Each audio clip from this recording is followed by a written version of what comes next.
Hello friends, this is Bharti Jaiswal and we are doing NCERT textbook questions exercise 7.4 from the chapter congruent triangles. हम कर रहे थे question number 5. In the figure PR greater than PQ and PS bisects angle QPR, prove that angle PSR greater than angle PSQ. आप figure में देखेंगे हमारे पास है PR means ये साइड ग्रेटर देन PQ. मैंने फिगर सही नहीं बनाया है पर आप मान लीजिए कि PR जो है ये साइड बड़ी है इस साइड से, तो ये हमें गिवन है कि PR is greater than PQ and PS bisects angle QPR means इस एंगल को ये PS बाइसेक्ट करती है.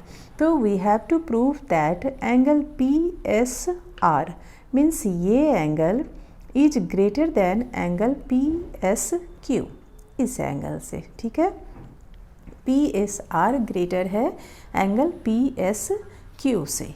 तो चलिए प्रूफ करते हैं. ध्यान से देखिए आप, चूँकि PS जो है इस QPR एंगल को बाइसेक्ट करती है, तो इट मीन्स क्या हो गया, एंगल QPS इक्वल है एंगल RPS के. ठीक है, ये एंगल और ये एंगल ये दोनों इक्वल होंगे क्योंकि बाइसेक्ट हो रहा है. तो हम यहाँ पे लिखेंगे angle QPS equal to angle RPS. ठीक है, अब चूँकि हमें गिवन है कि PR ग्रेटर देन PQ, तो चलिए ये भी लिख देते हैं PR greater than PQ. Clear. अब आप ध्यान से देखिए कि जो लॉन्गर साइड होती है उसके सामने वाला एंगल शॉर्टर साइड के सामने वाले एंगल से बड़ा होता है. तो हम यहाँ पे सीधा ये लिख देते हैं कि angle opposite to PR greater than angle opposite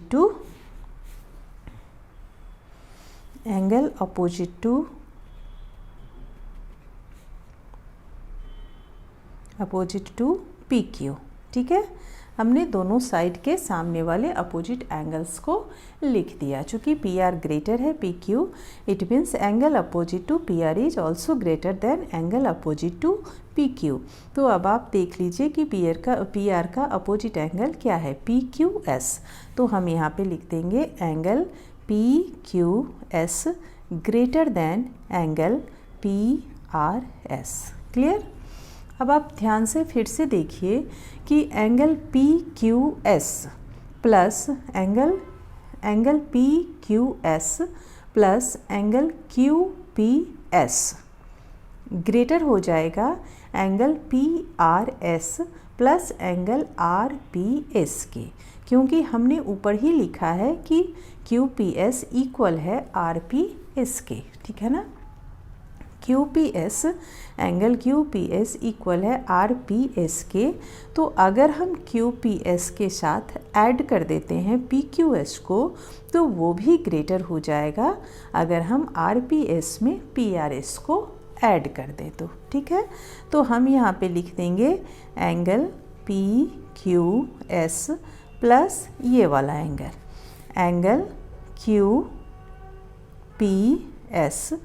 greater than angle, चलिए इन्हें ब्रैकेट में कर देते हैं, greater than angle PRS plus ये वाला एंगल. ठीक है, एंगल RPS.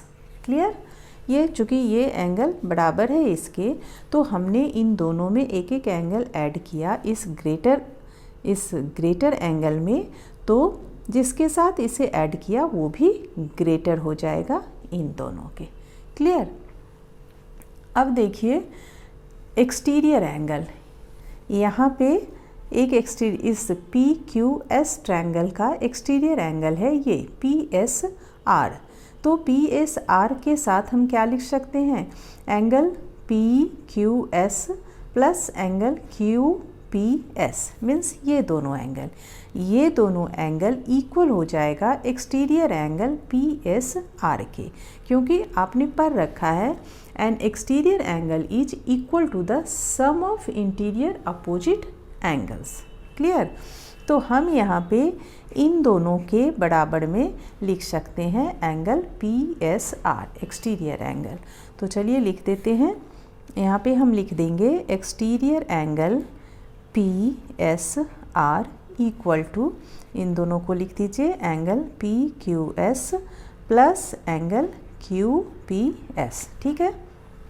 सिमिलरली आप यहाँ भी देखिए, इस ट्रायंगल में एक एक्सटीरियर एंगल है PSQ, तो इस PSQ एंगल के बराबर में हम लिख सकते हैं PRS प्लस RPS, मतलब ये दोनों एंगल।